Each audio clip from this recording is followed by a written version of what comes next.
भारत और कनाडा के बीच विवाद थमने का नाम नहीं ले रहा है। ये सिर्फ राजनयिक विवाद नहीं है और न ही ये विवाद सिर्फ खालिस्तान के मुद्दे के कारण बरपा है। इसके पीछे एक और वजह है कनाडा में धार्मिक स्थलों पर बढ़ते हमले। ये हमले अल्पसंख्यकों के धार्मिक स्थलों पर हो रहे हैं, जिससे उनकी सुरक्षा का संकट बढ़ रहा है।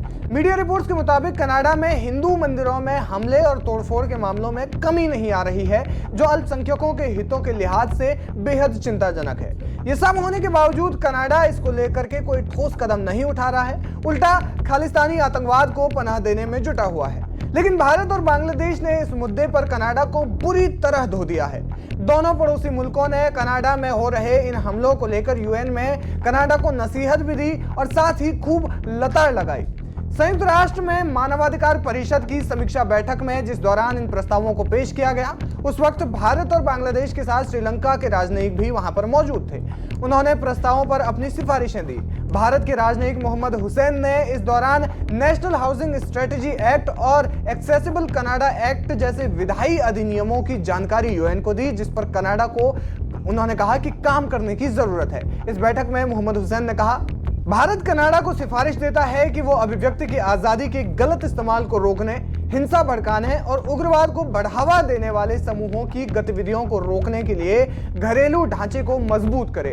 कनाडा को धार्मिक और नस्लीय अल्पसंख्यकों के पूजा स्थलों पर हमलों को प्रभावी ढंग से रोकने के लिए काम करना चाहिए। हेट स्पीच और हेट क्राइम को रोकने के लिए भी कनाडा को कानूनों को अपने मजबूत करना चाहिए। यानी कि सीधे तौर पर कनाडा में हो रहे धार्मिक हमलों और धार्मिक चरमपंथ को लेकर कनाडा को भारतीय राजनयिक ने नसीहत दी। इसके बाद आई बारी बांग्लादेश की।